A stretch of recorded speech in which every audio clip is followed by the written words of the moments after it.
Yo, what's up? My name is Ice Cube, and I feel like I'm about to throw up in my mouth.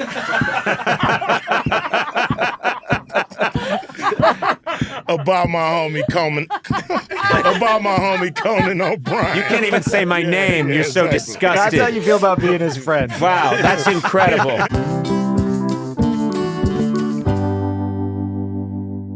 Hey there, and welcome to Conan O'Brien Needs a Friend.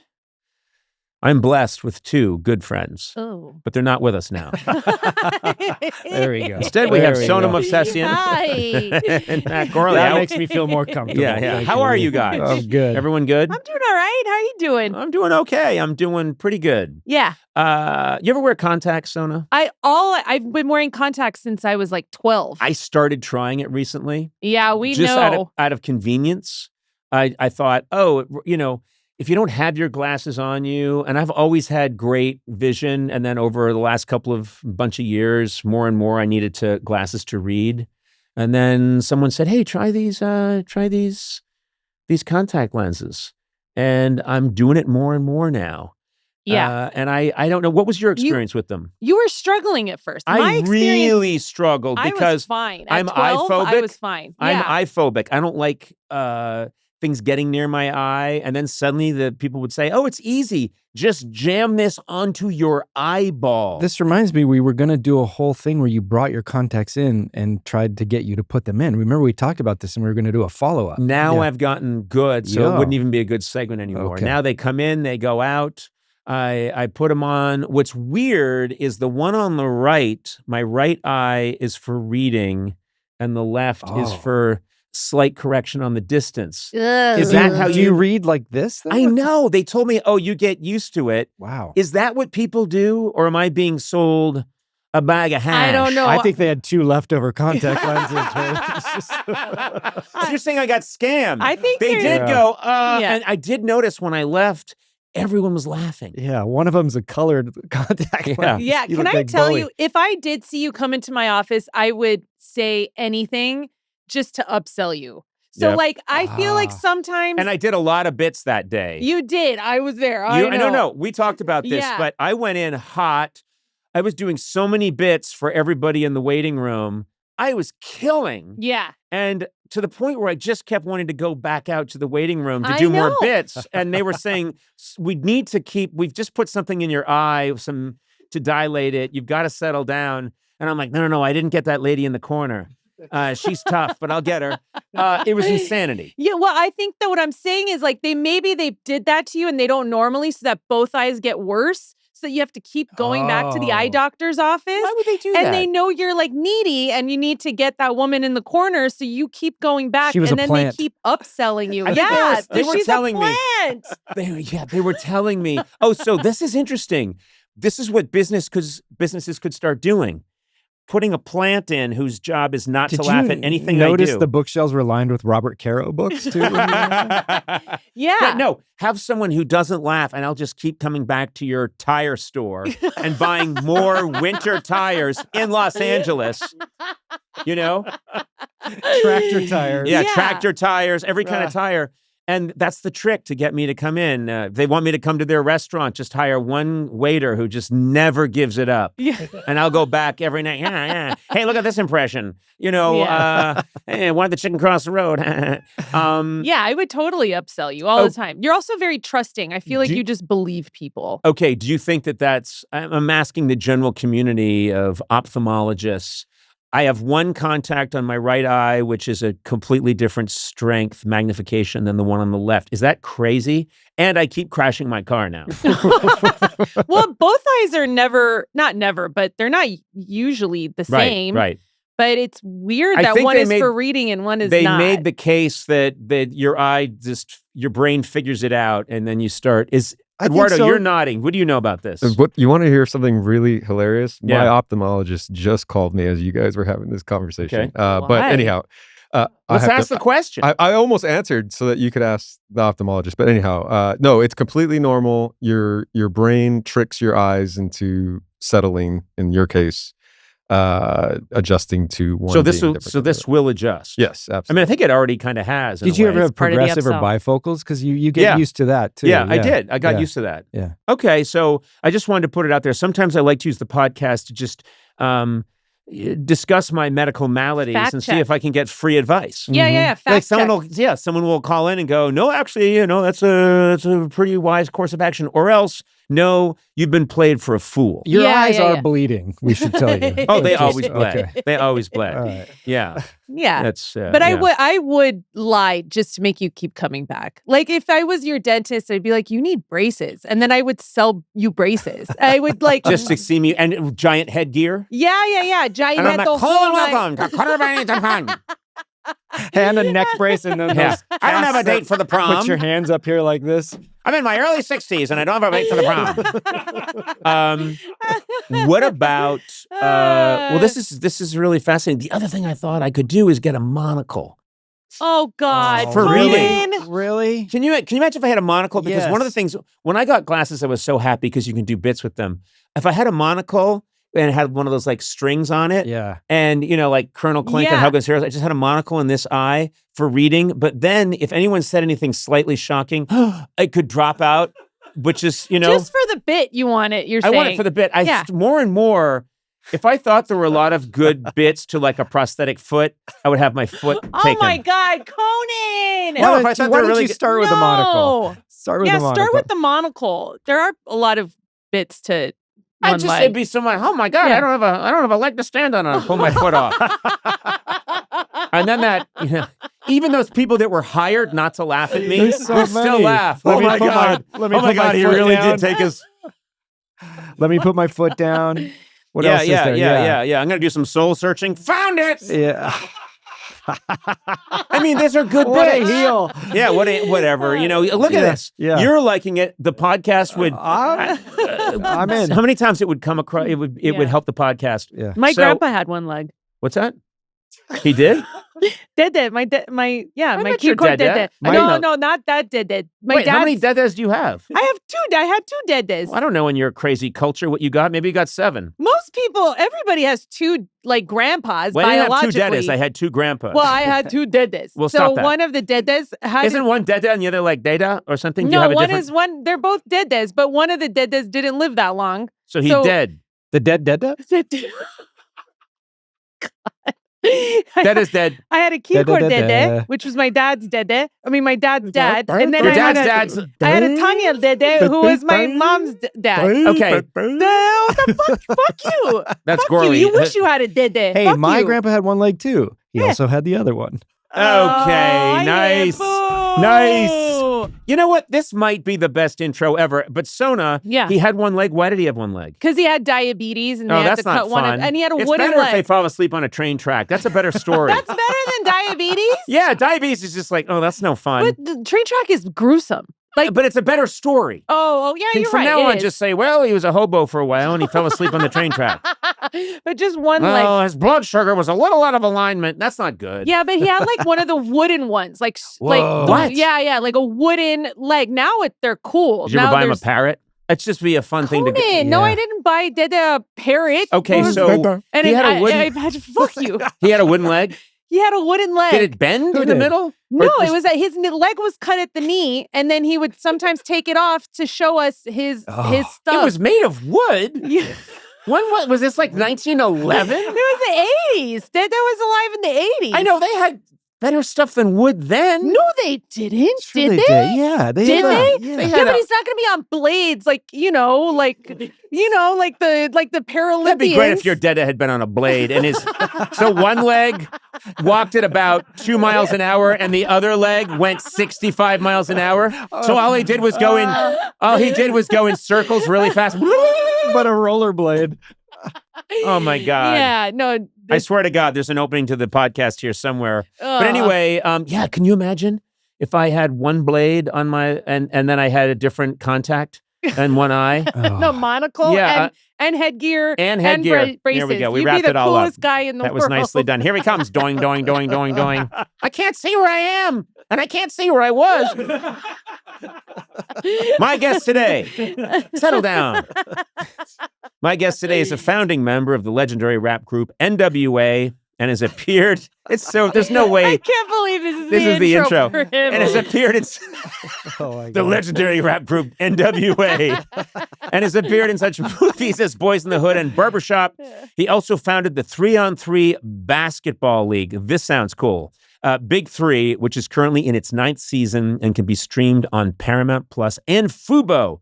Very excited to chat with him today. I always love my time with this gentleman. Ice Cube, welcome. Bunch of years ago, we shot this goofy remote. We didn't think anything was going to happen. You, me, Kevin Hart. I can't go anywhere in the world without people coming up to me and talking about us with the Lyft driver. And then we shot another one with a student driver where we ended up downtown buying weed. Yeah. And the good old days. The good old days. I think just one of those has like 120 million views. That's I crazy. go anywhere. And what's funny is people think that I do that with you all the time. People are like, how's Cube? And I said, well, yesterday I was driving around. That was like we did it twice. It was really fun. And I had known you because you came on the show a lot. We always had great chemistry, but we did that thing. It blew up.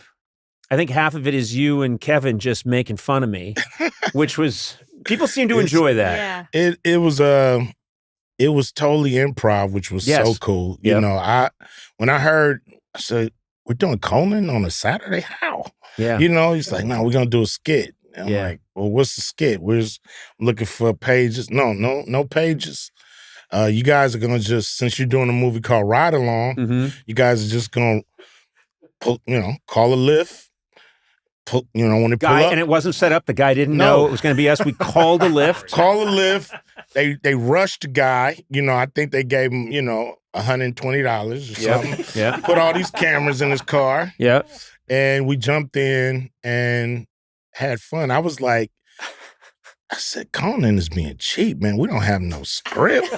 we just going, we just gonna do some shit. Okay.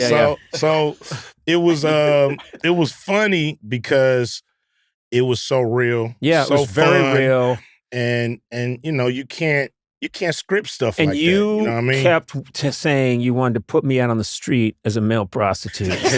You kept saying, let's turn him out. We'll make some good money. Good money? Good money? Yeah. Well, they'd make money. Money?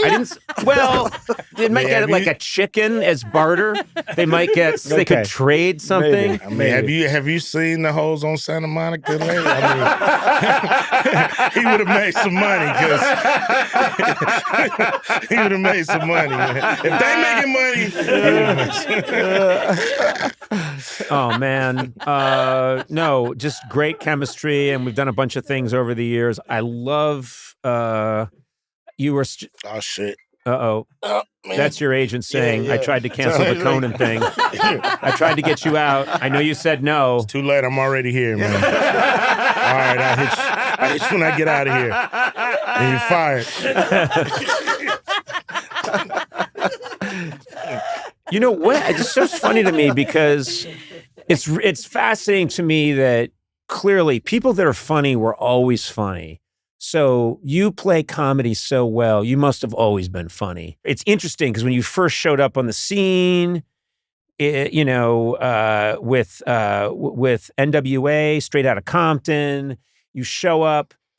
You didn't have to be funny at all. You were a great writer, a great rapper. You're part of this revolutionary group. But pretty soon afterwards, you must start realizing, I can do comedy. Yeah, well, people always talk about the Eazy-E record that started it all, Boys in the Hood. Yeah. But on the flip side of that, it was a song called I Got a Fat Girl on My Jock. So It was just a rap about him running from a fat girl in the neighborhood. Right. And it was funny. People laughed. So we knew our message was hard, but we also wanted to figure out ways to sprinkle some comedy in it. N.W.A was real hard, but actually the Eazy-E record full of, kind of comedy, little one-liners, and we knew we wanted to be hard but entertaining at the same time. It's interesting because rap has always had skits, like little sketches. And there was, and even in the hardest lyrics, there's really funny, insults. Yeah, dark humor for sure. Really dark humor. God damn, man. Jesus. He's trying to get his job back. He's got there. Get out of there. He's still firing, motherfucker. You've got 9 phones. But yeah, so, because your first movie, Boys in the Hood, not a comedy role, but there's comedy in there, and you're so great at deadpan. You've got such a good 1,000-yard stare, but there's funny moments in Boys in the Hood, even though it's a very dark, sad story. There's also lightness in there, and I think that's what really makes it feel even more authentic, is that even in the worst situations, there's always comedy. Without a doubt. We laughed a lot. All my friends, everybody I kind of gravitate to is funny, So I had friends that was hilarious, and, them making me laugh all the time, me making them laugh, and that was just kind of the... Now, guess what? Now my brother Neil is calling me. Oh, my God. Neil? Yep. I'm on the podcast right now. I'm talking to Ice Cube. So I'm going to jump off. But do you want to say hello to Ice Cube? Hey, Ice Cube, how are you? That's Neil, my brother Neil. All right, Neil. I don't want to hear it, man. Bring the money or you're not going to get him back. I'll talk to you later, Neil. Hey, I've got my Do Not Disturb on. I don't even know how that came in. I honestly do. I don't know how. Oh, yeah, you're right. You do. I do. So anyway, go ahead. So comedy was This is such a fucked up... Wait, I'm getting a call from my daughter. She wants to talk to you as well. All right, so go ahead. So comedy's always it's part of... been part of growing up. Yeah. Like, I don't remember not laughing even through, any situations that was going down in the hood. Like, even that's why we wrote Friday, because we was like, damn, we saw movies like Colors and South Central and Menace to Society and even Boys in the Hood. And we was like, damn, they think we, grew up, in this crazy war zone, but we had a little more fun growing up. I'm looking around and my guys, didn't we have fun? Play football on the street and play stickball, basketball, just tag and, water balloon fights and all kind of stuff. So I'm like, man, we need to do a movie that really has more of the tone on how we grew up. And that's how Friday came about. We wanted to be the anti-depressing LA, hood movie, so to speak. Right, just shootouts every 5 seconds and darkness and bleakness. Yeah, I mean, that's movies, There's unpredictability in the hood, which you don't know what day is gonna. It's gonna be a good day, or it's gonna be a day where something happened. Yeah. You just never know. Walking out in the streets. So that's what made it, kind of volatile, unpredictable. I was reading some interview with you, and you said that you started writing rap lyrics because you were taking a typewriting class. Yeah. And the other kids... Way back in the 1900s. And it got me thinking, are all great rappers, do they start in typewriting class? I mean, you talk to any of them, Jay-Z, whatever, they're like, I was typing. I don't think so. But I actually became a pretty good script writer, and so maybe that's why I was in typewriting class. So this is through school? I never knew I was going to use typewriting. No. It's so funny because I remember being in high school, and this dates all of us, but I had to take a typewriting class with old typewriters. Yes. And manual. Yeah. Dear Mr. Johnson, I wish to inquire. They would give you these assignments to write these things because no one knew that these things are going to be in a landfill in 5 years. But you clearly tapped into something because these kids dare you start writing, which is an outlet for you. And your parents were supportive, right? Very supportive. It started off in school. I was real young, like 5th grade. I could draw real good, so I got my teacher's attention. And then when it was time to kind of write what you did for the summer, I was able to really, write a nice paragraph for, a 5th grader. And so they ended up putting that in the school paper.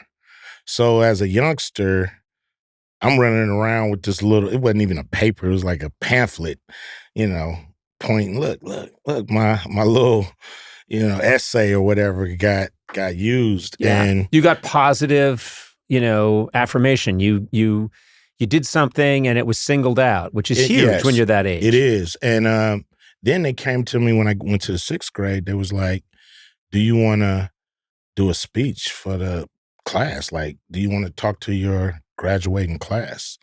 And I'm like, yeah, I do. And I wrote my little speech and delivered it, and it got a nice a reception. So I'm like, oh damn, I can write it and I can speak it. It's not just stuck on the page. And that, I think, sparked something. And when hip hop started to grow, the typing thing came in the 9th grade when I was 14. And I was late to all my counselors and shit. You're supposed to get your electives. They go to the counselor, get your electives. Go to the counselor, get your electives. I never went. So when I got there, I had shitty electives. It was like typing, cooking, horticulture and shit. I'm like, damn. I'm like, I want to go to wood. I want to do metal. I want to do electric. You wrote so many songs about horticulture. 3 albums on horticulture. That's probably why I like weed so much. But I learned how to grow it in 9th grade. So I had some shitty electives, but I had to do them. So I'm always like, if I'm here, we might as well win. Like, I'm not going to be here not paying attention. I'm going to get it and I'm going to try to master it. And, you do those little, they put some shit on the board and you got to type it up, but they want you to do 30 words a minute, or they want you to like beat a minute thing. So me and my guy, we should be fucking secretaries, This shit is kind of fun, we like, boom, boom, boom. And, this is just so, I love it. I just love it. We hitting it, we like boom. And he's the same as me, he didn't go to the counselors either, so he got shitty electives too. So we, like, the only 2 dudes in this class like us. So we're like, and we beat the whole class, like, and we're just talking. Everybody's still typing. And he looks at me and was like, you ever wrote a rap before? I'm like, no. You write one, I'll write one, and we'll see which one's the best. And I was like, okay. And I wrote an original rap. He bit all kind of fucking raps. I'm like, I heard that from LL.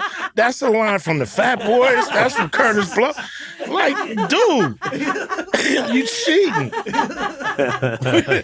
And he couldn't rap it. So mine was way better. You know what I mean? But a hell of a typist, though. Yeah, he's a hell of a typist now. But he couldn't write it. I mean, he couldn't rap it. So I beat him, outside of class. We rapping. With our little piece of paper and shit. I know that line, and he stopped. I kept going, of course. Yeah. Sona, I understand you've been really enjoying the new Hyundai Palisade. That's a beautiful looking machine you got. And you've been driving around. The kids like it. How's it all working out? The kids love it. They actually call it the all-new Hyundai Palisade. I'm not even kidding. How old are they? They're 4? They're 4. Oh, wow. And that's what they call it. They tell their friends, we have the all-new Hyundai Palisade. And then they love driving around in it. They have so much fun. Tell me about some of the perks, some of the cool things about the Hyundai Palisade Hybrid. Well, I'm not a reckless driver, but I don't always pay attention. So the car is very good at telling me if there's a car next to me, if there's a car behind me. So I don't drive into them. Yes. So that's a very good feature yeah, for those you. are very good and features I imagine for a lot of people. Yes, exactly. I got to say, it's a very good looking car. And also, I heard you blasting tunes the other day. Yeah. Those are some good speakers. They are. They're really great speakers. And, I have to play music a lot for TAC. My husband loves music. My kids love music. It's all we have is music on. You're driving around. You're in like a nightclub driving around. It's great. Yeah, it's a nightclub. We're bumping tunes, cruising Sunset Boulevard. All right. Well, ready to make your next drive feel epic? Learn more about the Hyundai Palisade at HyundaiUSA.com. Call 562-314-4603 for complete details. Have you ever had a cat, Sona? Never. I have had multiple cats. Yeah. I had a cat growing up. It was my cat. My wife and I now have 3 cats. That's a lot. Yeah, we have 3 cats and 2 dogs. And I have to say, the dogs are so appreciative. Cats hard to win over. Yeah. Cats are cats. They're tricky. Yes. Sometimes I feel like I'm working for them, Well, Temptations Classic Cat Treats is the solution, okay? Temptations Classic Cat Treats are the crunchy outside, soft inside treat any cat obsesses over. Each treat is under 2 calories per treat. It's 100% nutritionally complete and balanced for adult cats. Oh, good. That's important. And to appeal to cats with finer palates, Temptations Lickable Puree has a perfectly creamy texture they can't get enough of. Some say the Roman Empire collapsed because the Romans became too obsessed with their own pleasure. Is this a sign of things to come? I don't think so. Look for a way to make bonding with your feline friend even better. Try America's #1 cat treat brand, Temptations Cat Treats. Cats can't resist. What's crazy is I've heard you talk about your inspirations, and you said, like me, you're a sponge picking up stuff that's going on in the 70s. And back then, the biggest star in the world was Muhammad Ali. Mm-hmm. And I've thought about this many times because I'm obsessed with Muhammad Ali. I've watched tons of the footage on him.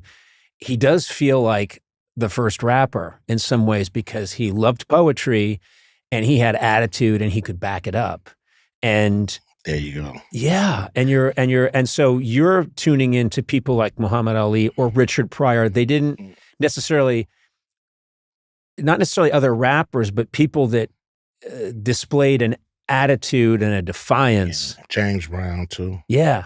Yeah, they were like the first real life superheroes in a way. The reason why Muhammad Ali, to me, like you said, becomes the first rapper because it wasn't just rapping in a way. He was like, I'm gonna kick your ass in 6 rounds, and by the 6th round, your ass is kicked. So it was like putting his money where his mouth is, backing it up. And so that made everything stick even more. And then you got the like super fly kind of culture of just, grown men doing a lot of shit talking, Yeah. And so rapping really is shit talking to a beat. You just, kind of shooting the shit, talking shit to a beat, and then you sprinkle a little game in there at the same time. Yeah. And it's the same thing, which is you got to back it up. Yep. But it's just amazing to me that even like early Eddie Murphy, there's a guy he's a comedian, but he's got that I'm going to take over the world attitude, and he's doing it. Yeah. Yeah, he was a bad boy too. Yeah, and you can sort of channel all of that, which is fascinating to me. And you couldn't have been prepared for what happened when you guys got together 1989 straight out of Compton, and it just changed everything overnight. Yeah, we was planning to be just an hardcore underground group. Locals, really. Compton, Long Beach, Watts, L.A. We thought that was probably, our nucleus and everything, wasn't going to be done too far from those places.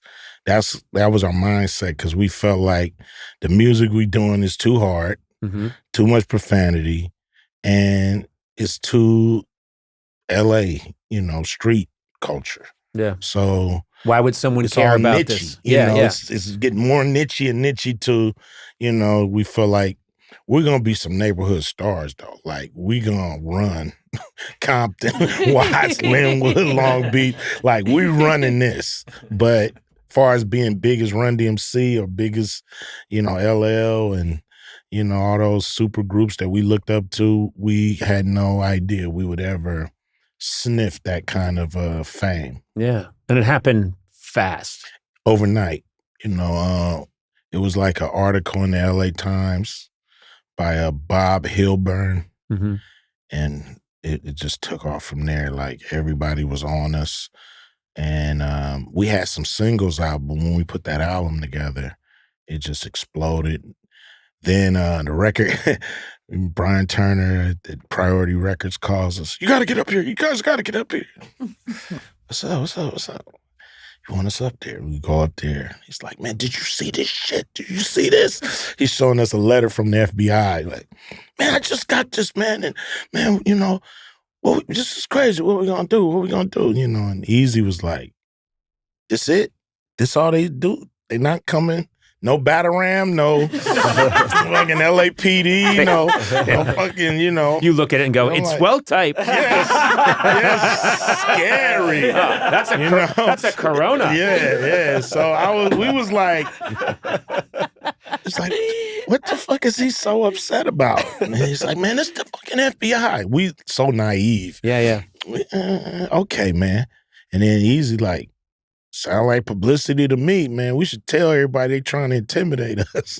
And I'm like, okay, as long as it's not the LAPD or the sheriffs, I'm down to do whatever. Because those are the ones that really, did a number on our neighborhoods. So we was young, I'm 17, 18 years old, not even thinking that this is a real issue here. Yeah.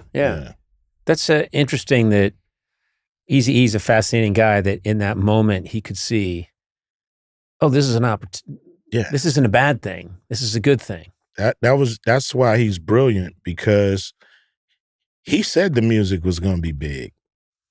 We said it's going to be underground. Right. He was like, no. And we like, yeah. Nobody's playing this on the radio. He's like, well, we're going to do radio versions. Make them play it. Take out the cussing. Yeah. Okay. Smart. Add some. All right, Mr. Eazy, you have something here. Add some acoustic guitars. Whoa. A tambourine. See if Michael Bolton's available. Yeah. Let's clean it up. I really love the movie. Of course, your son was in Straight Outta Compton. Yeah. It's a really good movie. Did you feel that was a pretty accurate representation? Because when you guys hit, you go on this tour, and the tour just looked like the fall of Rome. It's just it's insanity. It was damn near that. Yeah, with a movie, and you're that age. Yeah, you're that age, and you guys are on this tour and having the time of our life. With all the chaos, we were still like, we on the same stage as Run DMC, LL. We actually are on a national tour. Never thought it would happen. So everything after that was gravy. Yeah, part of the adventure. It was a crazy time. I forget the exact question you asked about. About Straight Outta Compton. Yeah. Now you're trying to sum up 10 years in 2.5 hours. Yep. So you have to create summaries of what happened. Yes. And you're actually making a movie, so you have to have character arcs, and you have to have, conflict sometimes that can be summarized in a very simple way. Yeah, and we tried to make a universal movie, because like, if you're not a fan of, a bitch is a bitch, or fuck the police, why should you see an N.W.A. movie? And so we was like, okay, let's make a movie about brotherhood. Let's make a movie about, rags to riches, break up to make up, David versus Goliath, all these universal themes wrapped into our story, and that way we was able to get the public to really fall in love with the characters and care for them. Yeah. even though the characters are actually us. Yeah. Yeah. Yeah. But you're doing, I mean, given all those constraints, I mean, I love the movie. Thank you. And we're proud of it. And I thought your son killed it. Yeah. O'Shea, he's amazing. With a movie like that, there's 1,000 ways to get it wrong and only a few ways to get it right. Yeah. And my son, I went to him early in the process and I'm like, hey man, this N.W.A movie look like it's gonna happen. He's like, man, good for you, man. I'm happy for you. He's playing this game and shit. I don't even talk to you for real. He's like, all right, what's up? So I want you to play me. He looked back, he said, okay. I was like, oh, shit. That's it? Yeah, he's like, all right, I got it. I'm like, wait a minute, man. It's a process. Can't give it to you. You know what I mean? You gotta become an actor and audition and, the powers that be at Universal have to grant you this part. I'm hearing video game noises while you're telling him all this. He like, I got you. I got you. Okay. So I'm like, video game noises. I said, okay, I already opened my mouth. So I got to make him quit. Yeah. I got to make him say, I don't want to do this. So now I'm like, give me an acting coach. I want one in L.A., find one in New York. I'm going to send him everywhere to get better at this and see if he really wanted or he's going to just, at some point, he'll be like, I don't want to go to New York, to act. Yeah. So he met with a couple of coaches and met with the one in L.A. and I said, so how's it going? He's like, it's going good. He's like, man, me and my group going to get together. We're going to do some improv stuff. I'm like, okay, he's falling in love with it. He's taking it serious. I'm like, well, I want you to go meet with this other person in New York. It's like, when you want me to go? I'm ready. So I'm like, okay, this dude is. And I was happy that he just got bit by the bug and he just started to, kind of fall in love with the process. And then I had to convince Gary Gray, when I had told him, I said, I want my son to play me.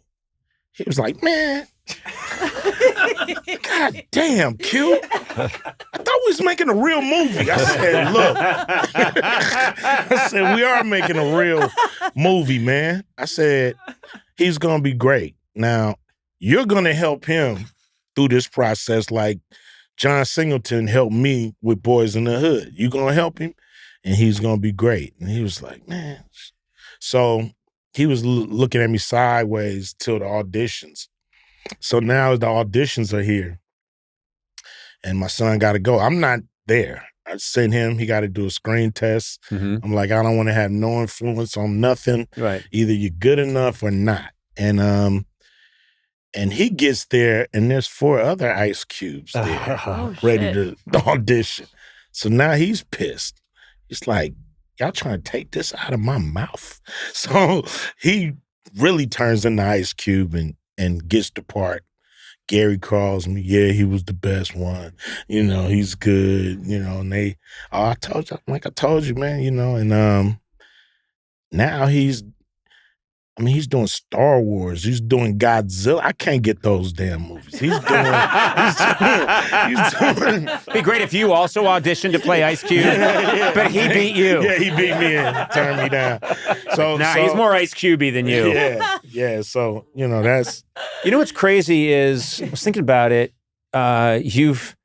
It's not that you dabbled in acting. You've had a great acting career. I mean, it's really something that rap, the music, which was a phenomenal success, you could have just lived off of that the rest of your life and been thought of as one of the great legends of this art form. And then you look at, it's Boys in the Hood, Barbershop, the whole franchise, the whole Fridays franchise. Ride-along? Yeah, the ride-along movies, but also, the comedy you do with in 21 Jump Street, Captain Dixon. Yeah, which I always loved because I I years ago said someone's got to comment on police captains, sergeants that are always mad. And no matter what happens, you know, you two are my last nerve. And you are the perfect guy to play that police, sergeant. Yeah. I said I want to be the craziest one. Though. Yeah. Like I don't want nobody to beat me out as the craziest captain ever. The black mad captain, who's always beating on the desk. I love those. I mean, because in the 70s I watched all those movies, and they obviously went into the 80s too, but just that same thing that you were having fun with in such a great way. But, the cops would always do something amazing. Like they'd break up the ring, they'd save the day, they'd defuse the bomb that was going to blow up Los Angeles. They do all this stuff and then cut to the captain going, "You idiots! You dented the Buick Skylark! It was community property, What? It's the same thing in Top Gun, actually. The new Top Gun movie that Tom Cruise made. It's John Hamm. But I asked John Hamm about this. Like, Tom Cruise is just saving the world left and right, and John Hamm's always saying, "You listen to me, you piece of shit. If you ever save the world again without our permission." Love it. Just love it. But you are so good at being mad in a comedy way. Yeah. Yeah. It's I want to thank John Singleton again because, a lot of those that, I kind of decided to just take the bull by the horns and produce them and, write or, direct or, just kind of get behind the scenes. Because when I was doing Boys in the Hood, I would meet with John a lot. He would have me coming over watching movies. He would put you through film school. He's like Clockwork Orange and all these movies. I'm like, oh, damn. It's like, I got to show you what's a good movie and what's a bad movie and why. And one day he looked at me, he said, "When you gonna write a movie?" And I'm like, "John, damn, man, come on, man. Like, I'm just not trying to act. Yeah. Like, you want me I to just write?" got here. Yeah, I'm like, I'm still not sure I can act. And he said, "You think you're gonna get movies good as Boys in the Hood for you?" I'm like, bruh, I don't know. He said, "No." He said, "They have no movies for you, Cube. You're gonna have to write your own." And I'm like, okay. And then when I end up falling in love with the process of making a movie and then, going to his film school, so to speak, I started writing and he helped me. My first 2 scripts was terrible and my third one was Friday. That's crazy. Yeah. And then there's just so many moments from that lines that are just part of the culture. Mm-hmm. Yeah, that's great. Which, you think about all the different ways without getting a swelled head that you've been part of kind of like the history of the culture. It's pretty amazing. I mean, not being a comedian and having a comedy that's, considered a classic and, making, my favorite comedians laugh is like the biggest kick I get out of all of this, having, a person like Eddie Murphy or, Dave Chappelle or somebody be like, "Yeah, love that Friday movie," it's just funny. And I'm like, damn, as much as y'all made me laugh and I get to make you laugh a little bit, it's very cool as a fan of comedy and comedians. Yeah. I mean, just stunning. It's just, I was thinking about that today. Like, the whole movie aspect of your career wasn't really the plan, and it's been massive. It's been huge. I fell in love with the process of just creating on that. I'm like, man, there's no bigger canvas for artists than a movie screen. Yeah. And a movie, 2 hours of, whatever story you need to tell. And I'm like, this is the place I want to be. Because, like you said, the music, there are the skits. We did love, trying to make it sound real, just using audio. They had these little sound effect CDs. You could buy 250 of them and it's the same scream that you hear. It's the same car horns. It's the same city sounds, and you were trying to use them and blend them and EQ them to where, the environment that we're in, we're trying to bring it sonically. So to be able to do that, like visually, sonically, effects, the whole shebang on a screen, I'm like, man, I'm there. I go to Outside Land with my daughter and I see Doechii perform and she's killing it, but halfway through they cut to this screen and it's a sketch and it's like a takeoff on like a sitcom, but it's insane. And it ends with one of the characters being thrown out the door and it's a dummy. It's one of the funniest things I've ever seen. And then she goes back to being this insanely amazing rapper, dancer. And I thought, it's everything. Yeah. It's great dancing, great, incredible, intricate rap. And then one of the funniest sketches, hands down, I've seen anyone do anywhere. And then she's back into it again. And it's just, it's all of it. It's the humor, it's the darkness, it's everything. Yeah, and I think, and the honesty. Yeah. And I think that's important too. When people know you're coming from a real place, they want to see how you package it and present it. And, they don't want you to always stay in the lines. They want you to go outside the lines a little bit. Like, don't be so safe. You've got all these different passions. You've always been passionate about basketball, huge fan. And then a bunch of years ago, you started this 3-on-3 idea, which is starts out small, just like anything else. You started out, but you've been working on it since like 2017. Yes. I think. Yeah. And now you've got this thing, Big 3. It's a 3-on-3 basketball league. Yeah. It's streaming. Where's it streaming? Is it Paramount? Right now we're on CBS, Paramount Plus. I think it's on Fubo. Yeah. And explain what it's 3-on-3 and who's participating. We just professionalized 3-on-3. You've seen 5-on-5 everywhere, and we're like, man, I had more fun playing 3-on-3 growing up. Like, why is it in the parking lot? Like Mountain Dew and Nike used to do these weekend warrior tournaments, 3-on-3, and we're like, where's the pros? And like, it's a void in the market. Because after the finals end with the NBA, if you're not into those summer sports, you're waiting for the NFL. So there's 3 months of you want to kill yourself, I wouldn't go that far. No, it's true. No, I don't know what to do in those 3 months.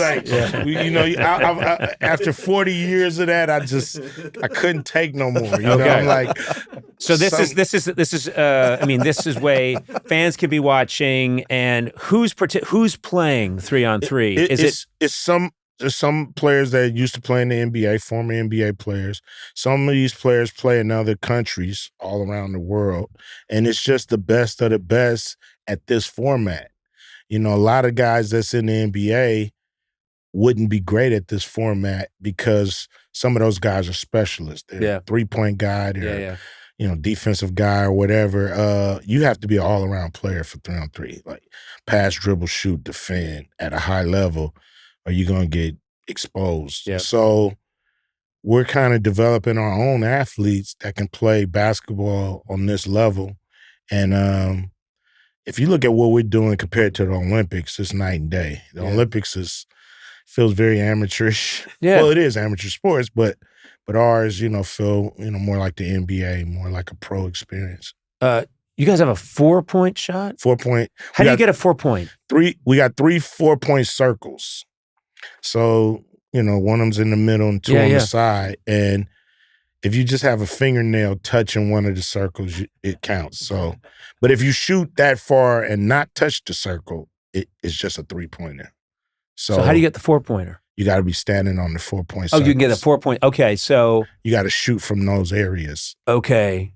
I always think of ways to improve a sport. And I used to think the NBA should have something where if you can somehow put a special hat on while you're playing and sink a shot, it should be like a 5-point shot. I You know don't what I know mean? about that. Oh, come on. Yeah, We'll I know. stick I'm with with the you. 4-point I'm circles. with you, Cube. Yeah, that's No, a bad hear me idea. out. Hear me out. Okay. I've got lots of ideas for We different actually don't want sports. to hear you out on No, it. no, No, hear no, me we're out. good. I think we heard enough. If you could, it's a hat that if you can access Yeah, we got it, that Yeah. part. and it's like a fun hat. It's The an answer's interesting still hat. no. Is there a hat guy? There's a area of the court where they have a hat on a little table.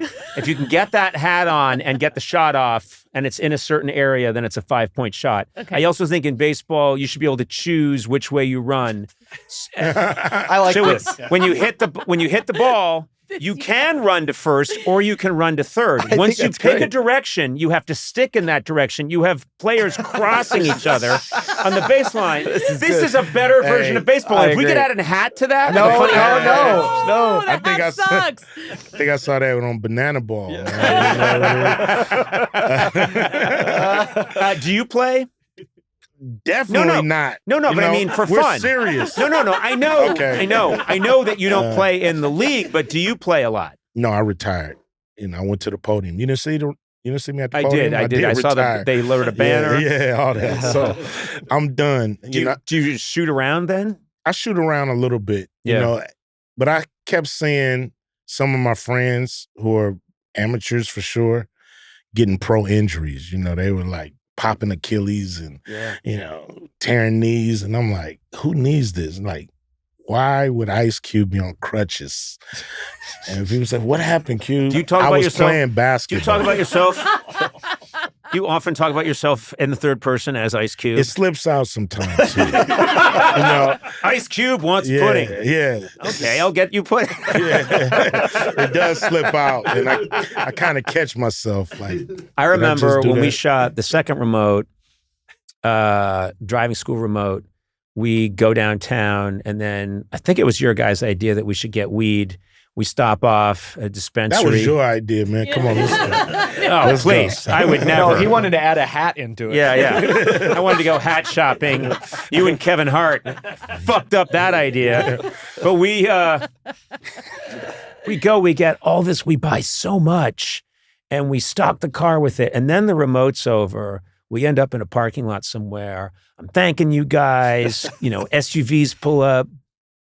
Kevin Hart gets in his SUV. People are going to leave. I'm talking to my crew. I'm like, oh my God, that's great. People are going to love that. It's going to be really good. And then I wander back and someone said, hey, where's the weed? It's all gone. And they said, Cube took it. I'm like, this man, you Man, do they would blame it on the rapper. You know what I'm saying? pretty well. Yeah. Oh, they so you're would blame denying on you the took rapper. it. You're denying you I'm took it. denying I took it. Kev Hart, did he leave first? He left first. Thank you. He left in a hurry. He left in a That is hurry. true. Okay. I think he said you took it. I don't know, but that would be Yeah. like him to say, oh, Cube took it. You weren't gonna take it. No. No. Yeah, so No, I wasn't. it's good that it went somewhere. If they had been commemorative presidential coins. Was you going to sell it?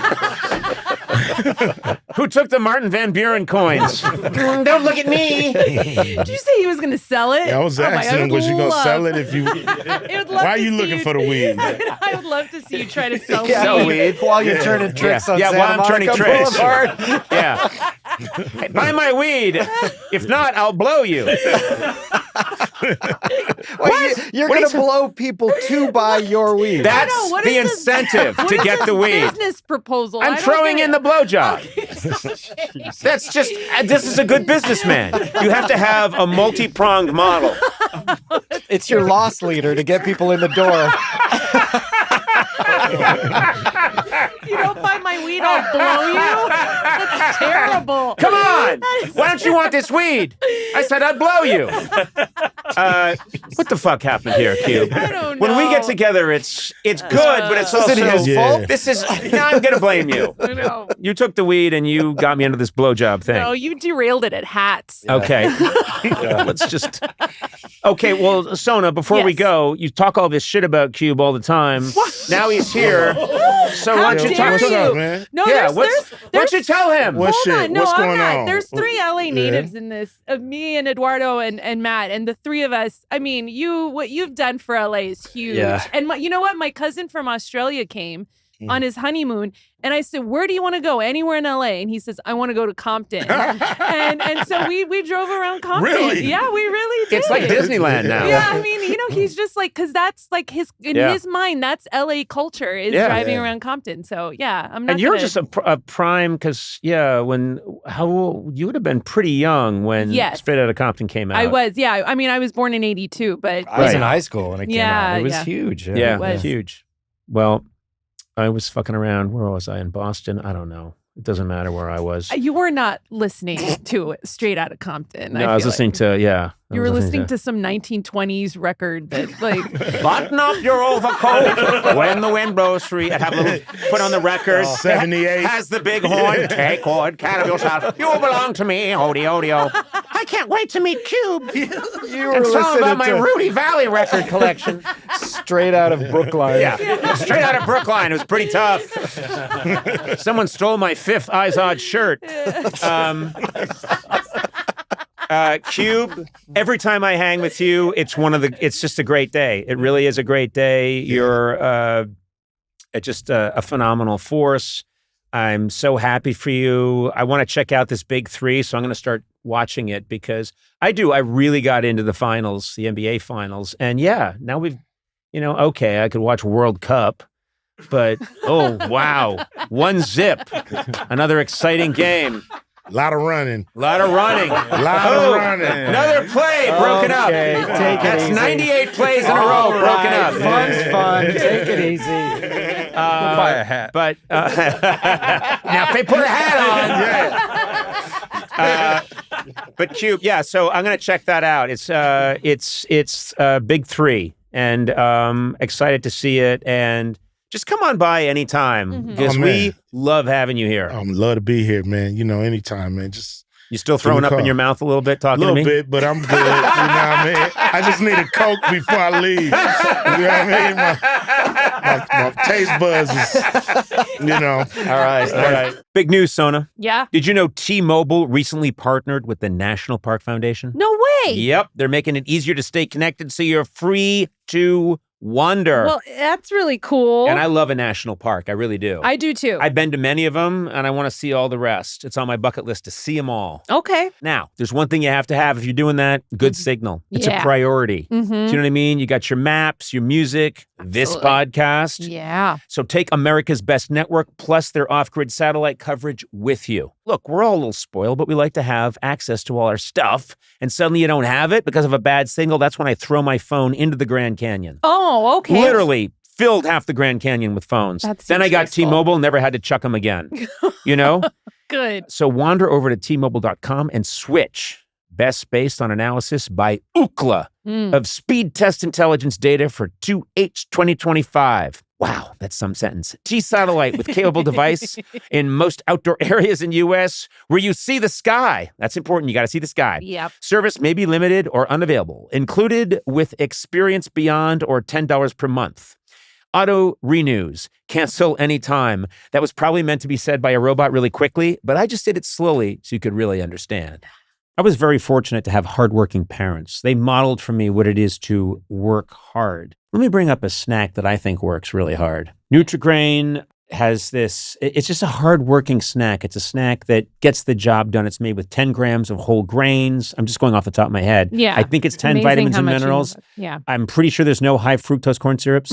It nourishes and it hits the spot. Of course, there's the classic. There's the new Nutri-Grain Crunchy, available in flavors like chocolate chip chia. Say that 7 times fast. Chocolate chip chia, and honey oat flax. Each Nutri-Grain Crunchy bar contains at least 23 grams of whole grains and provides a good source of fiber. We got some strawberry flavored Nutri-Grain bars here, and I'm curious, do you guys work hard enough to share in these delightful Nutri-Grain bars? Sona. Absolutely. I think I'm a very hard worker. I send you videos of my kids. That's true. I woke up this morning to your kids dressed as Spider-Man. I clap along when you dance to Pitbull, which is all the time. I dance to Pitbull's Men in Black rap, and I dance frenetically like a madman. Yeah, like an absolute madman. And I clap along, and I encourage you to do it, even though I probably shouldn't. David, do you think you work hard? I do. If I see like a video where someone's complimenting you on like Instagram, I'll send it to you. You've sent me all 4 over the all 4 over the last. I sent you the 4 best ones. You sent me 4 in total. If you you sift through so many negative ones. If you ever don't want to drive, I'll come pick you up and drive you to work. You know what? I want you to do that, but I bought a little chauffeur's cap, like a tiny one that I want him to wear on top of his head, but he won't do it. And I think that'd be really funny. All right, guys, I think you both work very hard. You're both entitled to these wonderful Nutri-Grain bars. So find nutritious and always delicious Nutri-Grain bars at your favorite store or online retailer today and look for new Nutri-Grain crunchy bars in stores near you. Sona, you seem to have a question for me. What's going on? Your hair is very different today. It's wet. Yep. It has been wet since you came in. Yep. And it's flattened, which is weird because you always have your pompadour. So it's like weird that your hair's like this. And David, you've noticed the same thing. I agree, yeah. Okay. If you're listening, I'm sure there is a way for you to access video. Yeah. If you want to check out what's Team Coco YouTube. Yeah. But channel. You also can just take my word for it. Yes, everything you're describing is correct. It looks like I just stepped out of the shower. Yes. Yeah. Let me explain what happened. Very recently, I don't know when this drops, but little over a week ago, my wife and I attended the grand opening of the Obama presidential library. Seems like you're bragging. Okay. It's not a humble brag. It's not a brag of any kind. It's just a brag. Yeah. No, it's not a brag. I'm giving you the story of what happened. Yeah. I was in attendance, as were many people, much greater, higher, more important people than me were there. But we were very thrilled to be invited along. What I hadn't realized is that our seats were outside. I hadn't really thought about it. And at the last second, as my wife and I were in our hotel room in Chicago, as we're headed out the door, I think, we're going to be outside. So I splashed some sunblock on my face, okay? Mm-hmm. We go to the event. We're sitting outside, and I'll just say in our row, at the end of our row, I see, there's Stephen Colbert. Hi, Stephen. Good to see you. And there's David Letterman. Oh, wow, I love these guys. These are great. We're all sitting in this row together. And the clouds break. The sun comes out. It's a wonderful event. Amazing speeches, incredible performances, musical performances. It was now you are bragging. No. It has nothing to do with your hair. That's all I'm saying. I'm not bragging. Are you creating I'm the bragging on atmosphere? The amount of names dropped on this floor. I don't know. You're not understanding. All I'm saying is the Obamas threw an amazing bash. There's another. No, but wait, that is all I'm saying is that the former president, the first lady, threw an incredible event. We get it. Oprah Anyway, was there. Yeah, of course. Did you talk to Oprah? No. Oprah was very good at keeping me back. Let's just put it that way. As were most of the people there. Most people there had security whose only job was to keep Conan away. Had you in a Conan section. Yeah. I noticed that other people could just wander up to them. Strangers could wander up to them. But they're very good. They're called Conan bashers. You can hire a Conan basher. Didn't know that was an option. Yeah, and you can get one. Anyway, it's 3 hours plus. And when it's over, I'm so glad that I put the sunblock on. And I'm feeling really good about myself, like smart move. I walk over and I see Stephen Colbert, David Letterman. They look like they've been playing in a sandbox with plutonium. Their faces are just bright red. And I'm like, well, those suckers don't know how to put sunblock on. A day or two later after the event, I feel like my skull is on fire. And then 2 days after that, my skull is really itchy. And whenever I itch it, it looks like a snow globe. It looks like confetti. White freckled confetti is pouring off of my head. It's disgusting. I'm like, what is going on? I'm going crazy. And I talked to someone and they said, yeah, you got a sunburn on your scalp, which I'm not used to because I've got so much hair, but this sun just went blasted right through my hair and it roasted my scalp. And someone said, to treat this, you've got to rub oil into it. So this morning I rubbed oil into it, not thinking about the podcast or that we're on camera. And then I come in and I look like I'm in Sha-Na-Na. I'm a grease ball. I'm just this. I'm so greasy. Frankie Valley. I'm Frankie Valley. Yeah. And so I've got this comb. And you have this comb. I've got this comb, and I've got all this grease in my hair, which is weighing my hair down. My hair can't do its normal thing. Yeah. And I'm just like, but I look like you're in Greece. Yeah, I look like I want to fight one of you in the parking lot by swinging a chain at you in 1952, or a little switchblade. Yeah. Eduardo, I'm going to come at you with a switchblade. Yeah. But that's how I feel. But do you feel different with your hair like this? I really do. I really feel different. I just want to fight people on the street. I want to get a hot rod and drive it around. I want to get Rizzo pregnant so that Rizzo has a bun in the oven. You know what I mean? You think you're Kaneki? Yeah. Okay, you're not Kaneki. Yeah, I might be Kaneki. You're like one of the extra ones. I'm one of the other. Their name. I'm one of the Thunderbirds that is easily 55 years old. That's my favorite thing. Is when you look at still photographs of the Thunderbirds. I know. And it's like, okay, well, there's John Travolta. There's Danny Zuko, there's Kaneki. And there's Kaneki. Yeah. And then you look at the other guys, and there's two of them that easily look like they fought in a war 30 years ago. No, not him. That's Eddie Deason. Not him. You're not him. Find him. He's not Eugene. No. You got to find, not Eugene. Eugene is, by the way, Eddie Deason. That's Eddie Deason, King of the Nerds. Come on. Did you know that? His name is Eddie Deason, and he's King of the Nerds. Okay. So you think that's Kaneki. You think you're Kaneki. You're having a hard time here. You're not. You think you we need all the T-Birds. Yeah. Just go Google T-Birds. Yeah, but he thinks he's that guy. Yeah. No. And I think I am.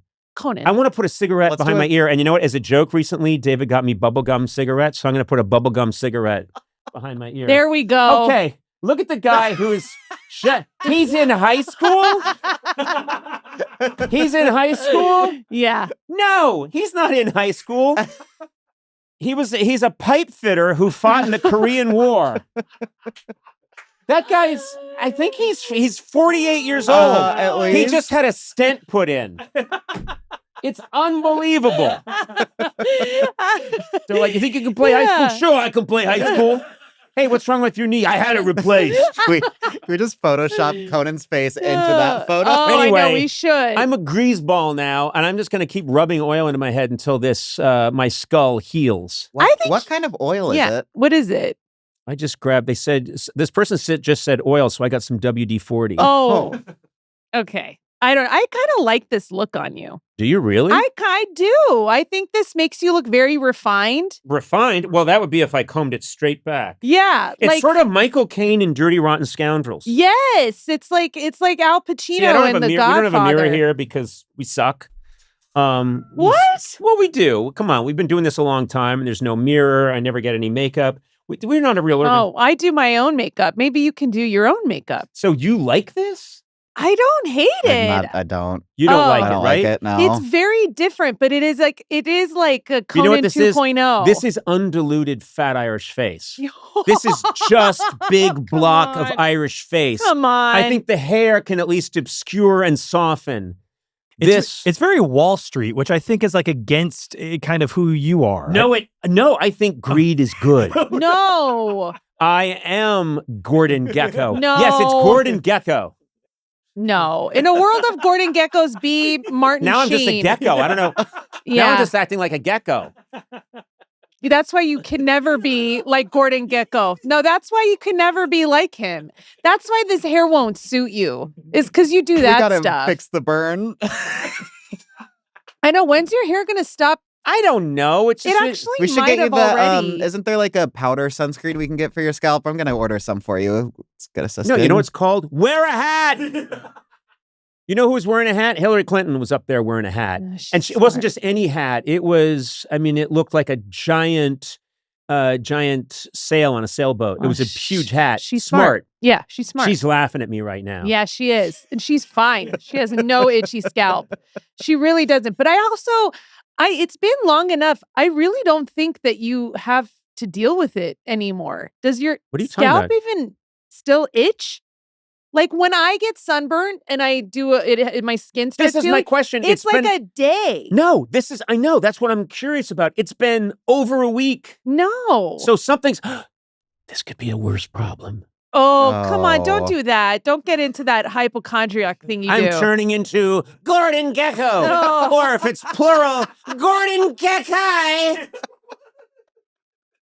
Why did I force that? I don't know. It Anyway, wasn't I'm cool. sure I'm fine. I just got to oil up this melon. This is I like gotta Irish start mafia. saying, hey, I got to run. I got to oil up this melon. Yeah.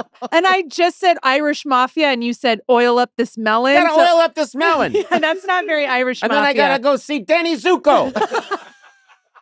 Because we're about to graduate high school. And then he's going to drive me in for my lung transplant. All right. Pray for me. Pray for me.